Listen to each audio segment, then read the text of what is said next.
Hi, my name is Tom Heffel. This channel is all about helping students learn chemistry.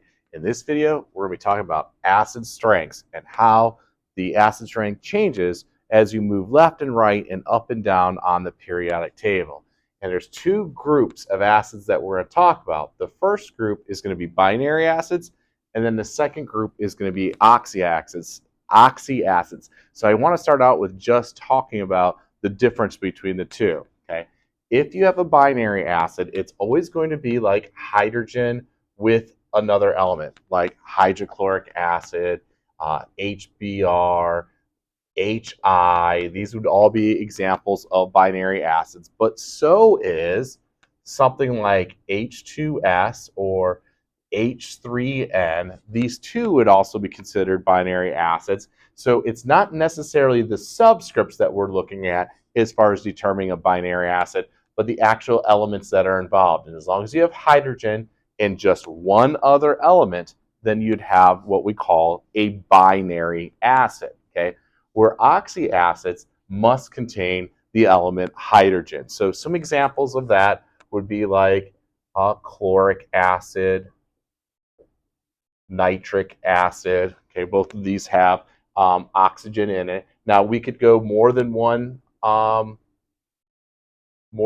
proton, so like sulfuric acid, and we can even do something that's kind of weak, like phosphoric acid, H3PO4.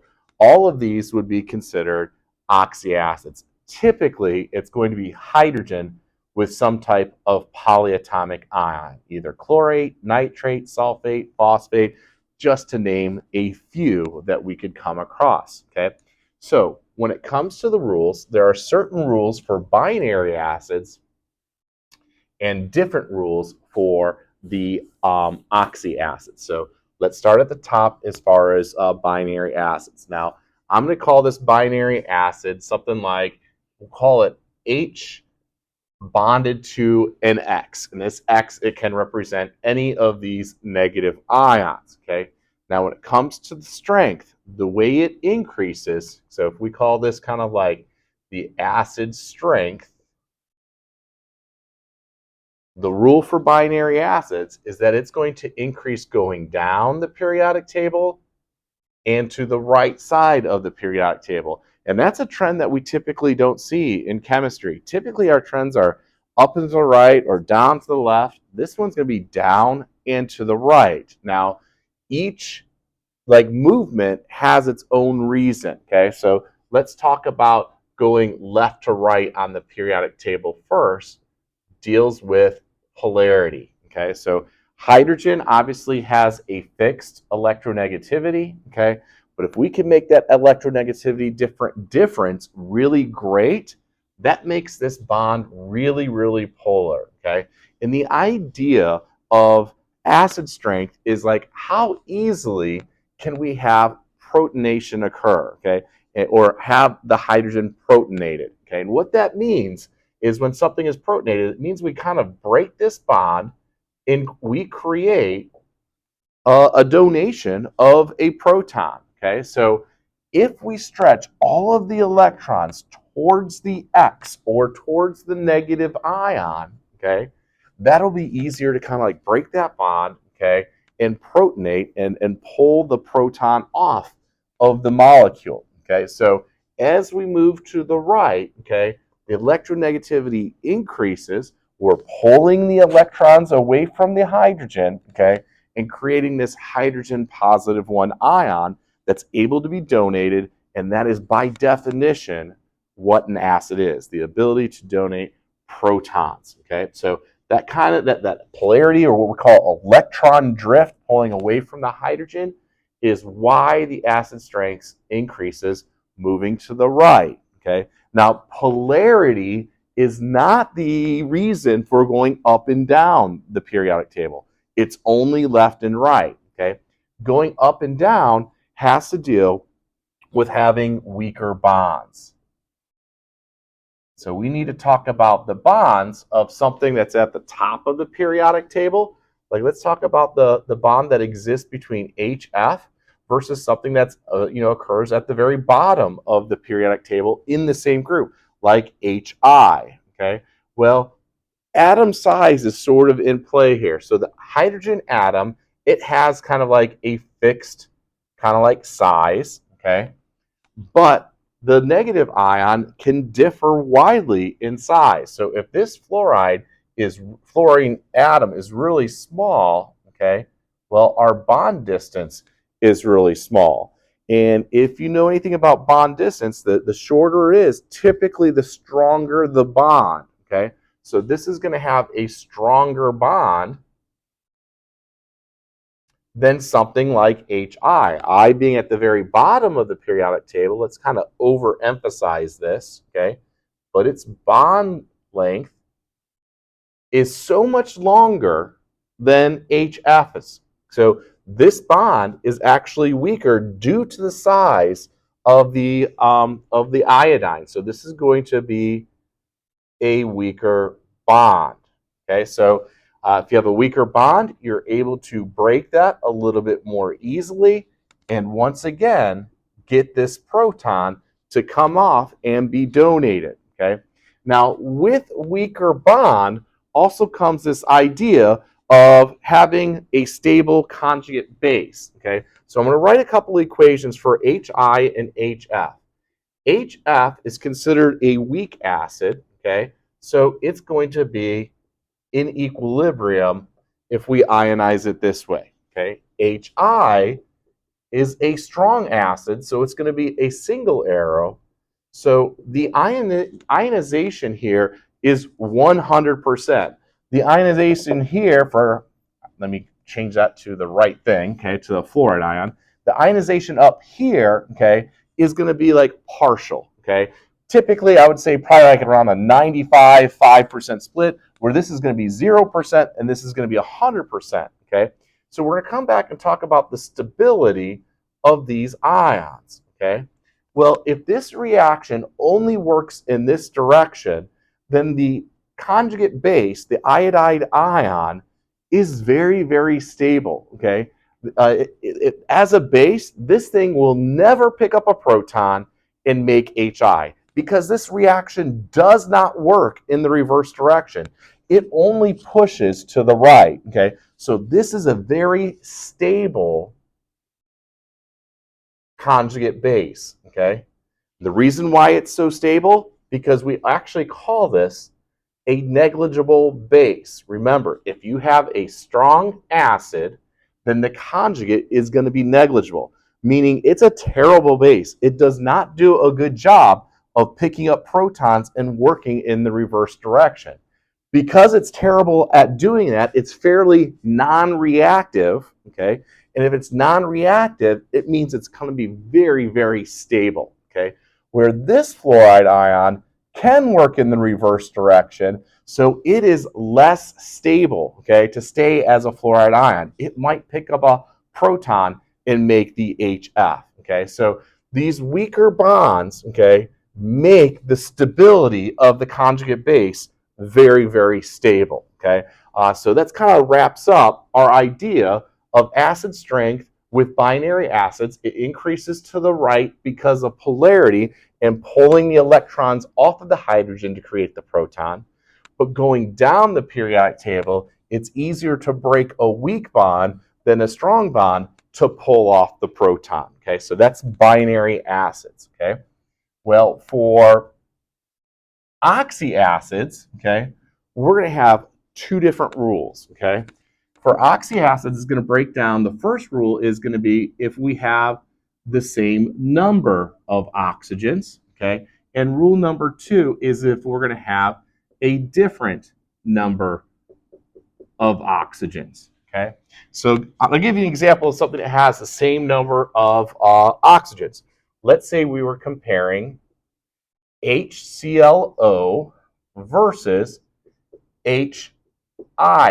Okay, so they have the same number of oxygens. Okay, which one is stronger? Okay, well, I have the structure of HClO and HIO. Sometimes those two letters are reversed depending on how you're looking at the acid as a formula. But here are the structures when we do Lewis models. Okay, Now, the only difference in here is going to be the element that's at the very end, okay? But this has the same idea of pulling the electrons off of the hydrogen. Which one of these substances is going to be able to pull the electrons away from the hydrogen in order to make protonation occur, or being able to donate that proton, okay? Well, the answer is it's going to be the element that has the higher electronegativity, okay? And chlorine has a higher electronegativity than ion, so we call this electron drift. So I'm going to do electron drift, and they both have electron drift, okay? It's just that because the electronegativity of the chlorine is much higher than the electronegativity of iodine, we're going to be able to pull these electrons away from the hydrogen better to get the protonation to occur. Now, they both are going to do it, okay? It's just that this one's going to be able to protonate a little bit easier, making it a stronger acid, okay? And I actually have the K values here. If you look up the Ka values, the Ka value for hypochlorous acid is going to be 3.0 times 10 to the negative 8, where the Ka of hypoiodous acid is going to be 2.3 times 10 to the negative 11. So this is a really, really weak acid because there's not a lot of electron drift. This has more electron drift, so we're going to get a Ka that's going to be larger in value, not by a lot, but a couple magnitudes there, times 10 to the negative 8, okay? And to conclude this idea of electron drift, I also have two other acids up here, and they have the same number of oxygens as well. And I just kind of want you to predict which one's going to have more electron drift, okay? Now, the proton that's coming off is going to be the one on this end. Obviously, these are all similar, and obviously this one's the only one that has hydrogen in it, okay? So when I look at this one, just to let you know, the Ka value of acetic acid is going to be 1.8 times 10 to the negative 5. And my question to you, and I'd like you to pause the video right here after I ask this question, see if you can answer it, is what do you think the Ka value of this substance is going to be relative to the Ka value of 1.8 times 10 to the negative 5 for this substance? So if you pause the video and kind of answer the question, when we come back, I'll give you the answer, okay? Well, the answer is we got electron drift as well. So the electrons are being pulled away from this hydrogen. So we're trying to break this bond in order to get the protonation to occur, okay? And it does happen. It's a 1.8 times 10 to the negative 5. However, if you look down here and you have fluorines, okay, instead of hydrogens, well, fluorines are the most electronegative element on the periodic table. What that's going to do in the molecule, it's going to really push the electrons away from the hydrogen and gather around here where all the electronegativity exists, okay? Well, that's going to break this bond a little bit more easily to create that proton, and this Ka value is going to be significantly larger than this Ka value. In fact, it comes out to be 5.0 times 10 to just the negative 1, which is a much larger number than this. So remember, the larger the number, okay, and negative 1 is larger than negative 5, that the stronger the acid's going to be. So this bottom one is going to be a stronger acid because there's more electron drift pulling it away from the hydrogen that's being protonated. Okay, so hopefully that was helpful. So all of this comes down to is the electronegativity. Okay, so as the electronegativity increases, the acid's strength is going to increase as well. Okay, now the other portion of this, okay, is what happens if they have a different number of oxygens. For example, if I did the series of HClO, HClO2, HClO3, and HClO4, okay?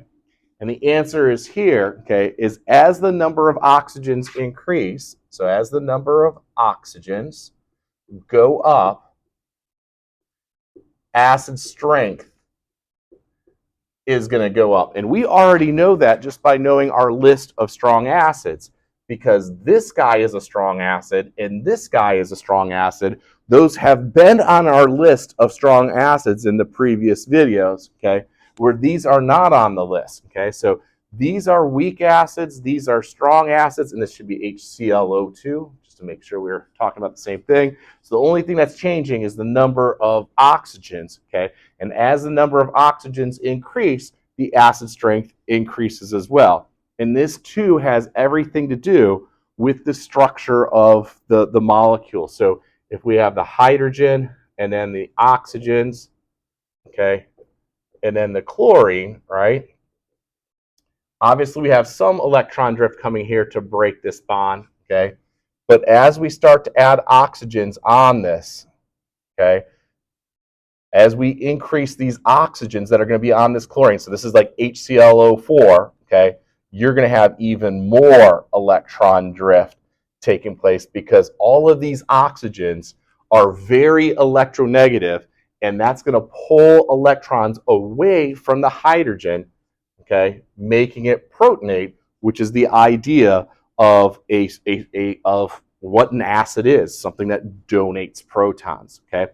So to recap everything that we've done in this lesson, for binary acids, they have one set of rules, okay? And that's going to be down and to the right. To the right because of polarity, down because of weaker bonds, okay?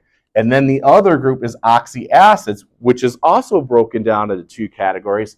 If you have the same number of oxygens, okay, the acid strength is going to be solely dependent on the electronegativity of that central atom, okay? So chlorine is more electronegative than iodine, and so this is going to be the stronger acids, okay? But if you have different number of oxygens, the more oxygens you have, the more electron drift you're going to have away from the hydrogen, and the stronger the acid's going to be. So as the number of oxygens increase, the acid strength increases as well. I hope you found this content helpful in determining acid strength and comparing molecules. If you think it was helpful, please give it a like and subscribe. And when you add that comment, it really does push the information out to other students that might be interested in learning chemistry.